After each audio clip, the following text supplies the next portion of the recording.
All right, thanks everybody for coming out. Awesome to finally be in game week. It's been a long month of practicing against each other, so super excited, obviously, to now get the chance to compete against another team.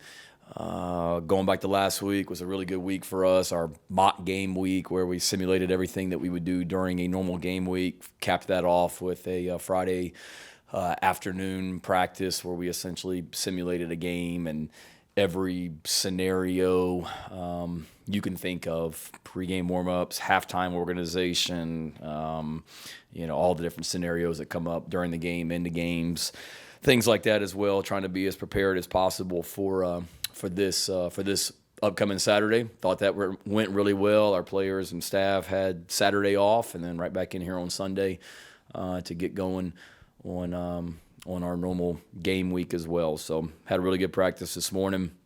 We're off to a great start. Injury-wise, really everybody should be good, to be honest with you. Kai Kroger practiced today. Christian Beal-Smith did a little bit in practice today. Fully expect those guys to be available this Saturday night. The only guy that would be a little bit more of a question mark right now would be Corey Rucker. He's probably got a ways to go to be ready to go on Saturday, but we'll see what happens here over the next few days as well. But other than that, we're, knock on wood, in a really good position. Injury-wise, credit Luke Day and Chip Morton in the weight room and Clint Haggard in our training room for the way that they've handled preseason, the way that our players have handled preseason. It's been really, really physical. It's been a grind.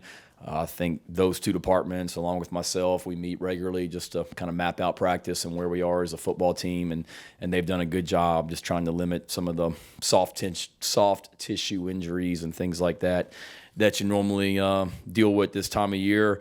No, we released a depth chart yesterday.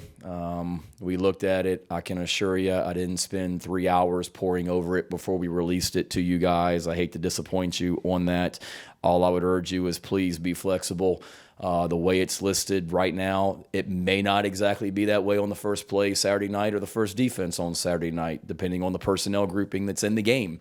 So a guy may have an or next to his name. That's not me trying to be a pain in the butt and be difficult. That is legitimately, depending on the personnel grouping, one of those two receivers may be out there in the game, or somebody that's not listed as a starter may be out there on the first play of the game, defensively or offensively. And then there may be guys that aren't on that depth chart that show up and play quite a bit, or guys that are on the depth chart and maybe don't play as much. So it's not me trying to deceive anyone. It's just we've got a lot of flexibility and a lot of depth at a lot of different positions, but for the most part, that's where we are as a team. Certainly excited to kick things off on Saturday night. Going to be a great environment, as we know.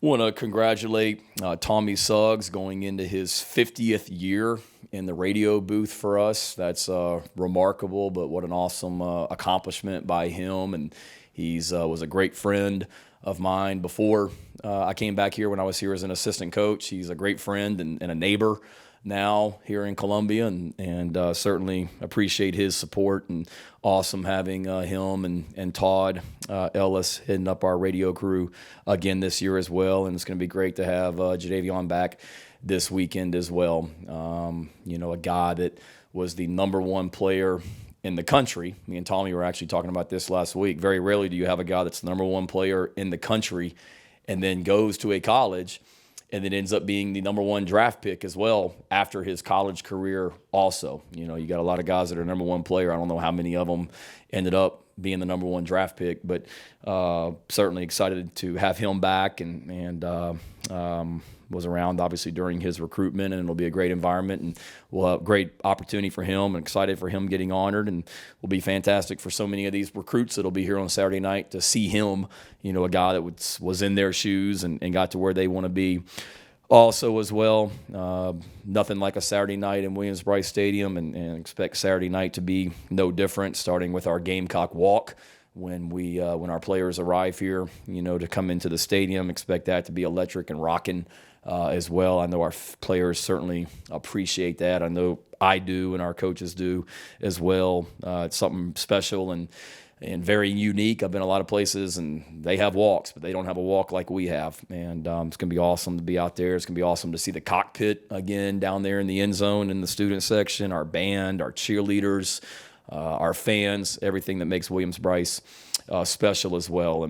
And need them to understand that they have a role on Saturday night as well. Our team is excited, just like our fans and everyone else are, but we have to go perform on Saturday night. So don't come out here on Saturday night just happy to tailgate and be in the stadium again. We need you guys to make an impact, because this is a really, really good football team that we're about to play on Saturday night. No disrespect to Eastern Illinois, who we opened up with last year, but this ain't Eastern Illinois, and we made that very clear with our players this morning. This is a team that 17 of their 22 starters are juniors or seniors, so they've played a lot of football together.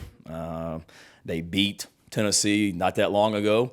They had a heck of an opportunity to beat Auburn last year at Auburn. If Auburn doesn't convert 4th and 9, I think, with under a minute left in the game, Auburn loses to Georgia State. Auburn blocked a punt for a touchdown in that game.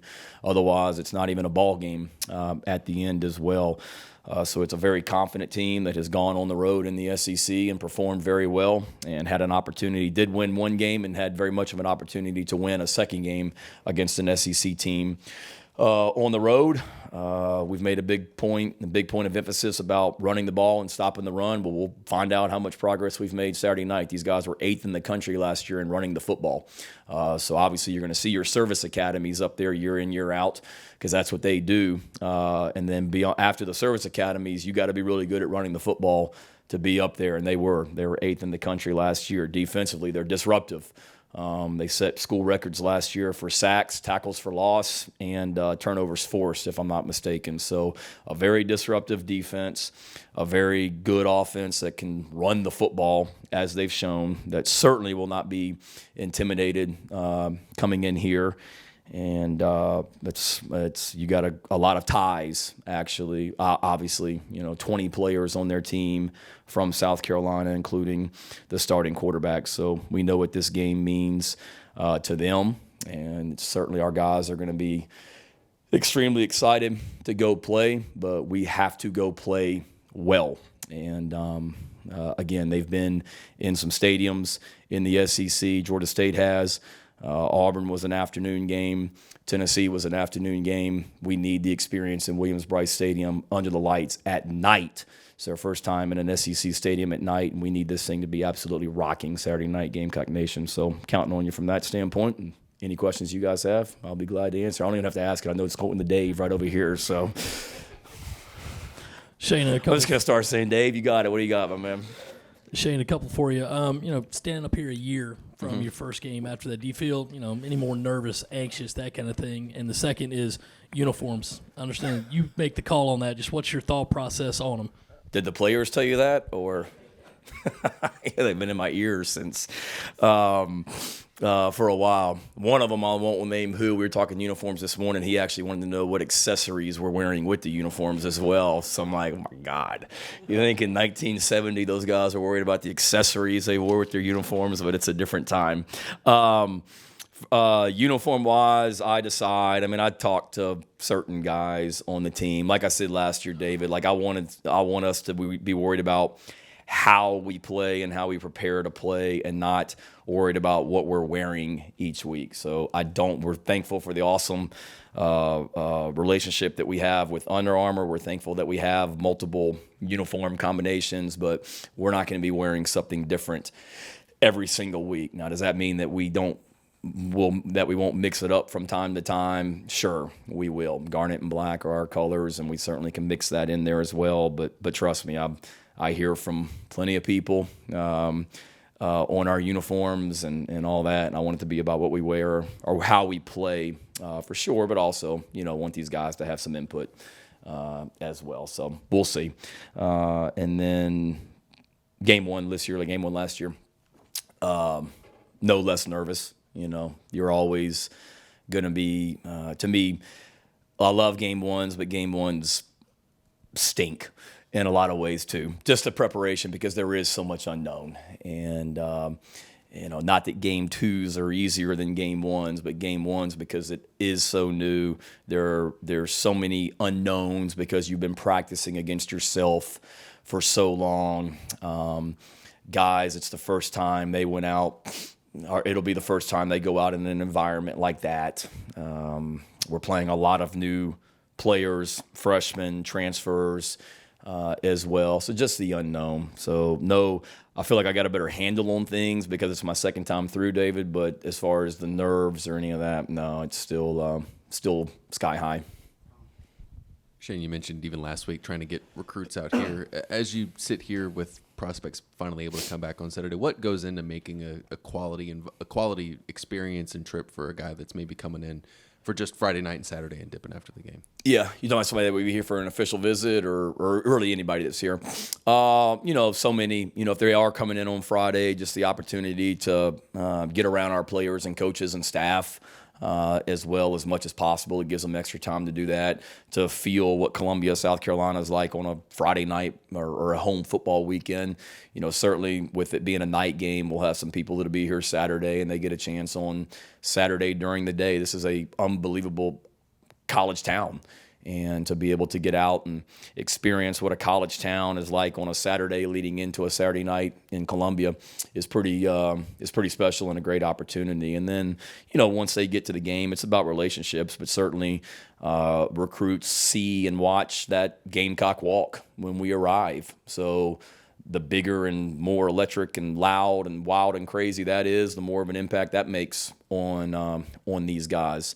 And I'm serious in saying that. I've coached other schools where we had a walk, and I was in a different conference, and we talked very recently, and we talked about the walk that we had pregame, and did we want recruits to watch it? And I had been in the SEC, and I remember telling the head coach, I'm like, look, this guy we got coming in on this visit, he was at an SEC school last week. Like, our walk is cool and all, but it ain't that.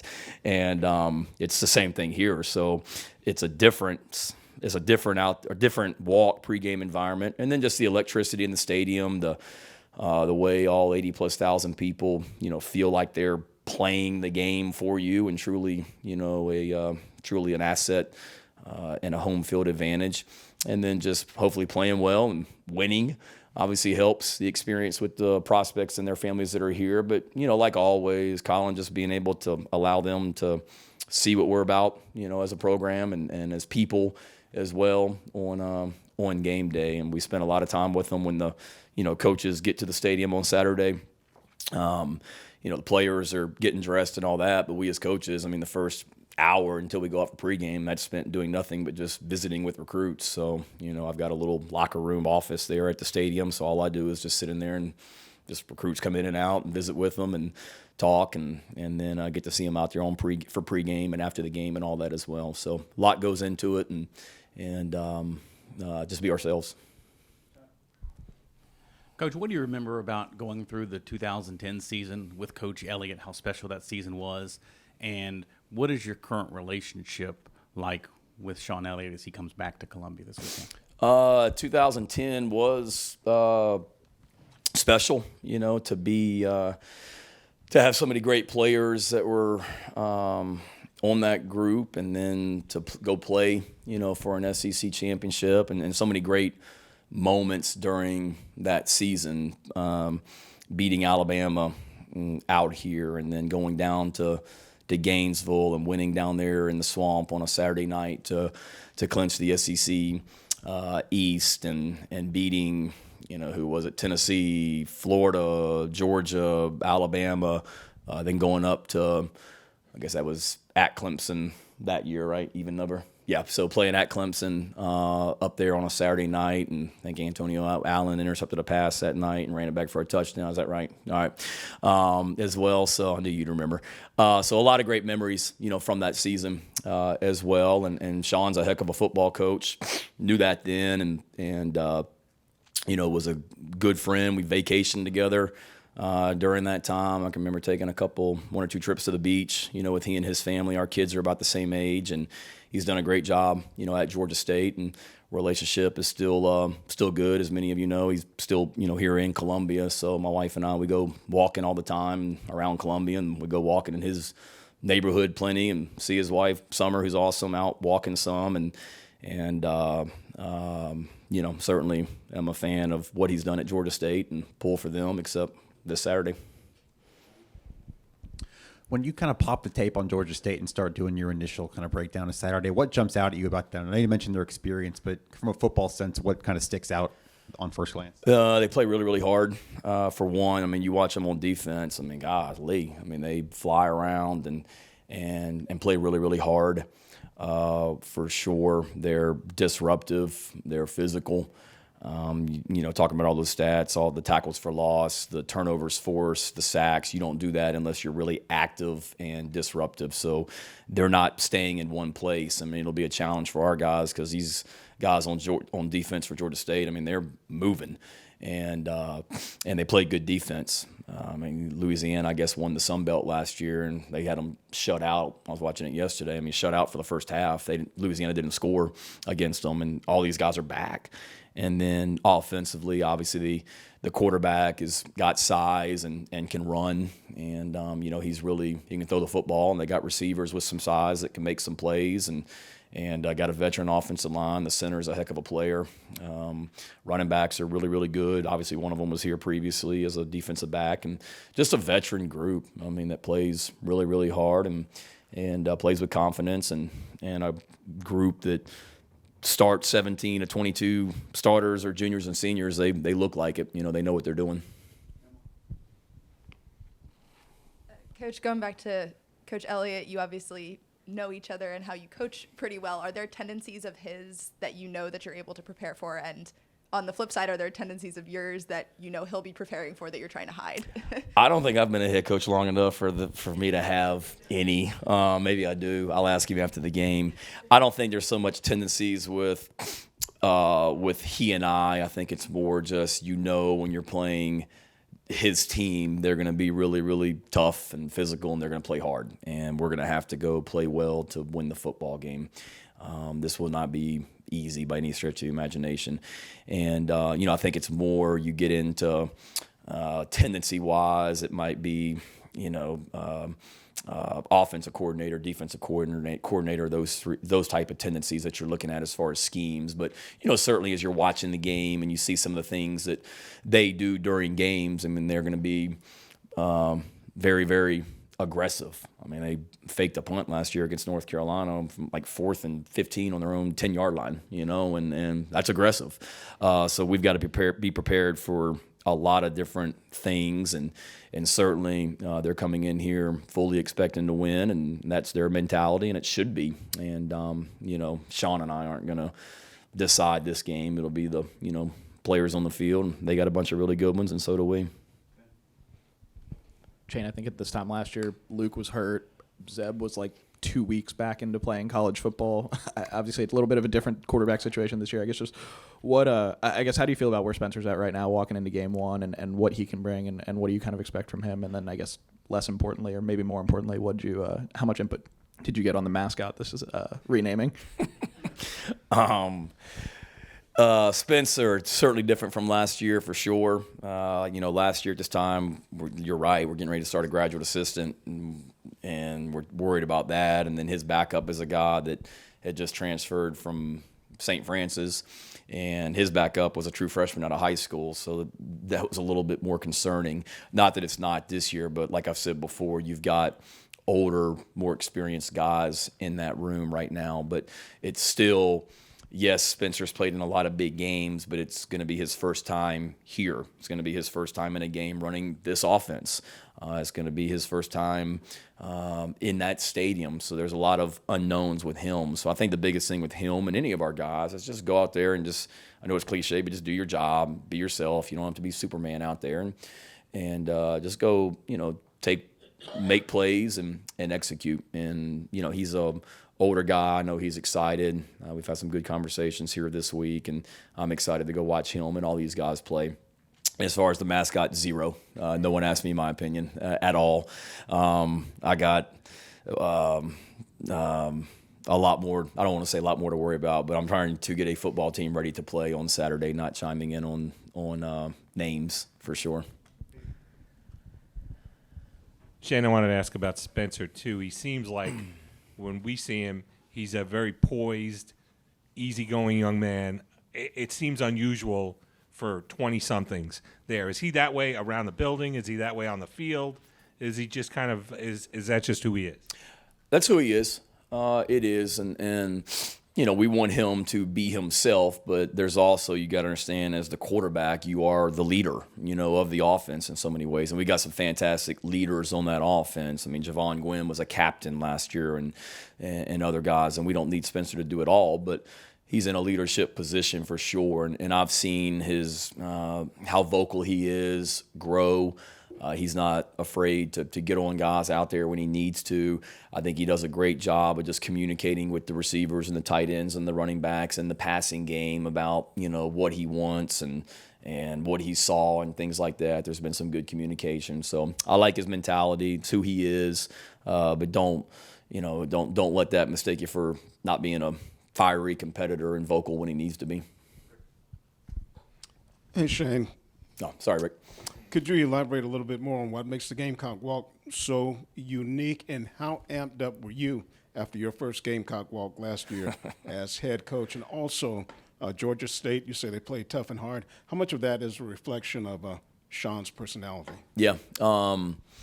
Gamecock walk, I mean, it's, to me, what makes it special is you've got all these fans that are out there. I mean, the hotel we stay in the night before game days or before games, we come down Interstate 77 and you cross the river and you see the stadium off in the distance, and then we get off right there on Bluff Road and hang a left and drive down Bluff, and you start, as soon as you pass the gas stations down there, and you start seeing people tailgating on the side of the street. And just that ride down Bluff Road is really, really, really cool, because you have, people cheering for you that aren't at the walk, which that's a different story. They should be, but they're tailgating as well and waving and cheering you on as you go through there. And then when you get, to the stoplight right there and you hang a left on, National Guard Road, hang a left and then pull right in there and park, just seeing the sea of people. And it's cool for our players as well, because, Bluff Road's blocked off at that point. You see the fans out in the street as you come down Bluff Road.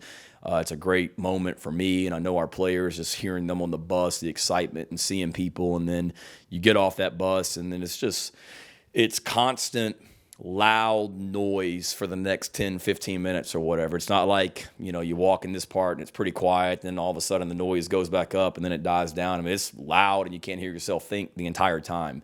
And it's awesome, and it's a testament to what our fan base is about and what they're like. And that's, to me, what makes it special, is just the sheer noise, the sheer excitement, and the gratitude that you see from people that are along the side there, thanking you and talking to you and wishing you luck and whatnot. But then also the gratitude that I feel, and I know our players feel, for the people that take time out of their day to come out or take time out of their tailgating and their game day to come greet the team. So it's awesome. It's great for recruiting, but it's something that will never, ever, ever get old. And then as far as how hard Georgia State plays, yeah, absolutely. I mean, that's to me, teams take on the personality of their head coach, and I would say that, I would hope people see us and talk about how hard we play and the effort we play with and the competitive spirit and the physicality and the toughness.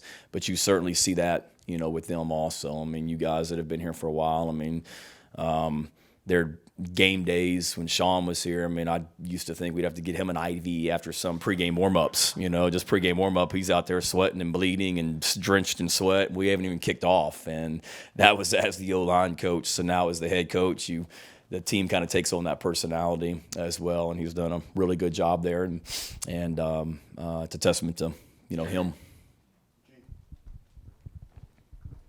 Shane, what are the areas of progress that you would like to see most that you want to see most come to fruition on Saturday night?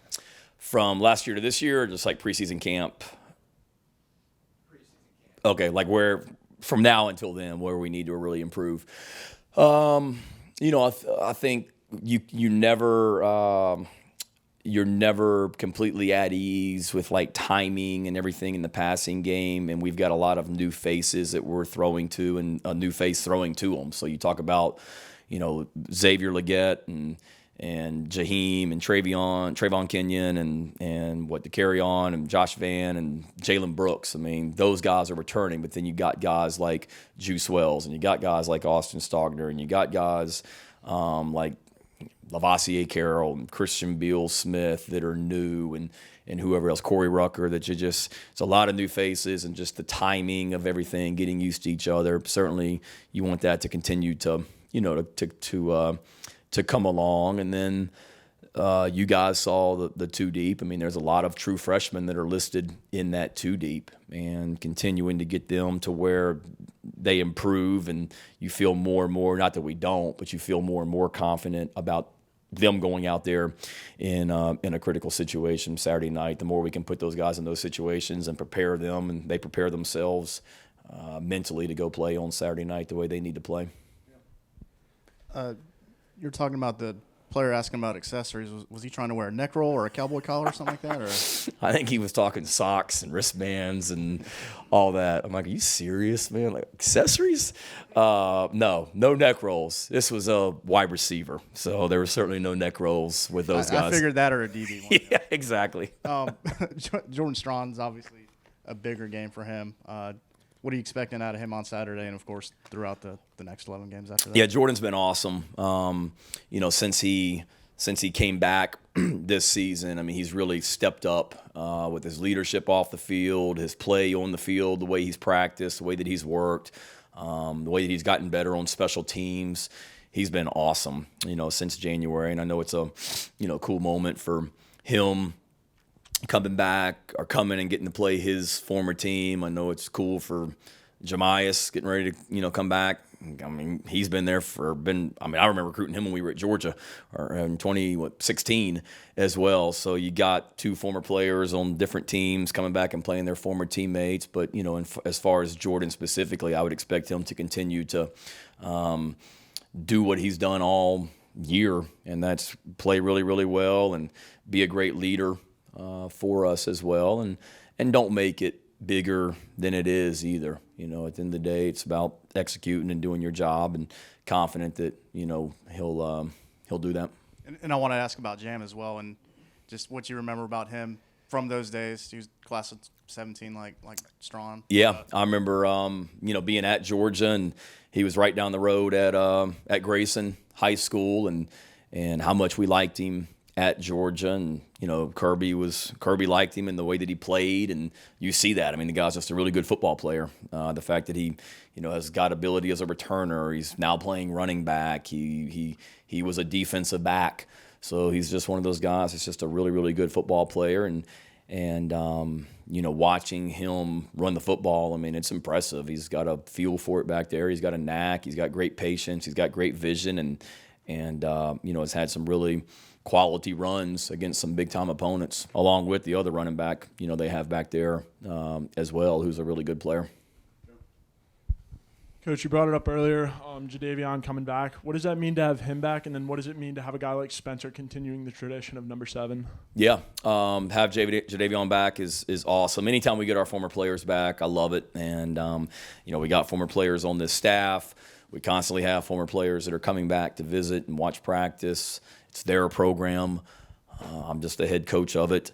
And to have a guy of Jadeveon's magnitude to be back, I mean, just what that signing meant. And he took, I think we didn't have a December signing period back then, so you had the February signing period, and then it was a week later or 2 weeks later or whatever. So it was a long time of waiting for him, to sign.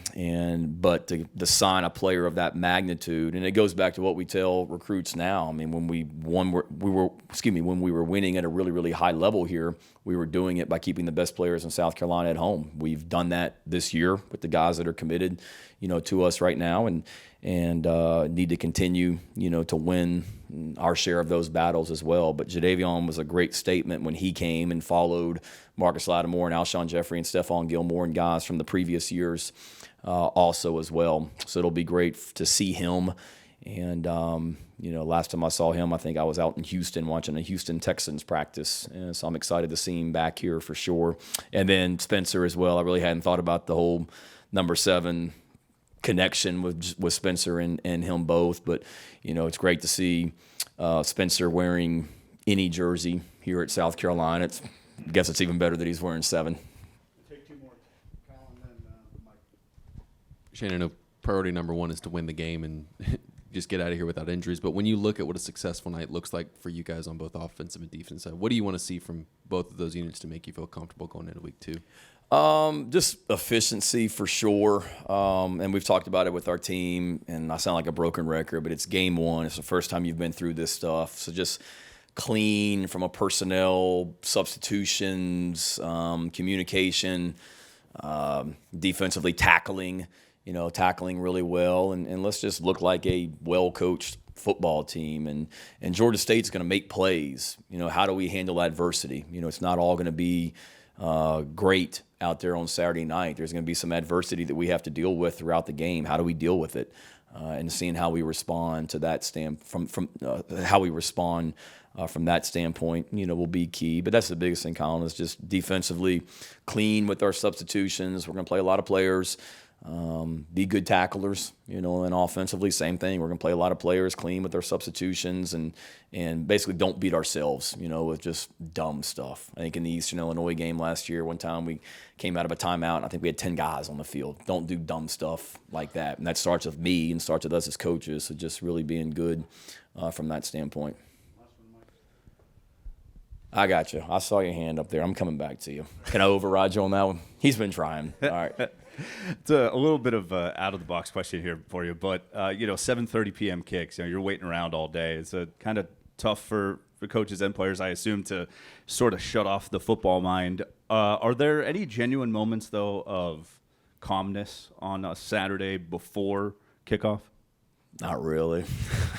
I wish. I love night games. I'd play at 9 a.m. every Saturday if I could. Just get up and go, because the nerves only increase, throughout the day, just sitting around waiting. And we have a schedule, we have meetings and walkthroughs and things like that at the hotel. And I don't want it to be where we're just, on edge for the entire day. I mean, it needs to be relaxed and focused, and it is. I mean, we prepare the right way to go play, at night as well. But I guess you try and relax as much as you can be. I'll be in the hotel room. You're preparing for the game, and you're thinking about situations and getting thoughts together. But I also enjoy just watching other games during the day, more so just kind of putting myself in that head coach's shoes and the decision making that they made on a certain scenario, and because you can never get enough practice with that. But no, it's a long day for sure. Yes. I won't read too much into the depth chart, but they're out of positions that didn't have an or on there. A couple were Marshawn Lloyd and Mohamed Kaba. It seemed like those are positions that could have been really up for grabs. What did those two guys do specifically to stand out and be the clear first-team guy? Yeah, and having said that, I mean, you'll see multiple linebackers. You'll see Mo, and you'll see Sherrod, and you'll see Brad, and you'll see Debo for sure. And then at running back, you'll see more than one running back. I think a lot of it is they've done a great job, Marshawn and Mo, of just being consistent and productive. Without a doubt, they've really elevated their games and have gotten better in all facets. And then I would say the other thing too is they've been the other guys at those positions, Sherrod and Christian. They've been banged up and haven't been 100% necessarily at every practice. And those other guys have been. And not that a guy is not starting because he's been hurt, but they have been a little bit banged up here during preseason camp, and just felt like Mo and Marshawn deserve the opportunity to take the first rep. If the personnel on that play suits it. They may not, depending on who's in the game as well. So we'll see. You got it. Thank you, guys. Y'all have a great week.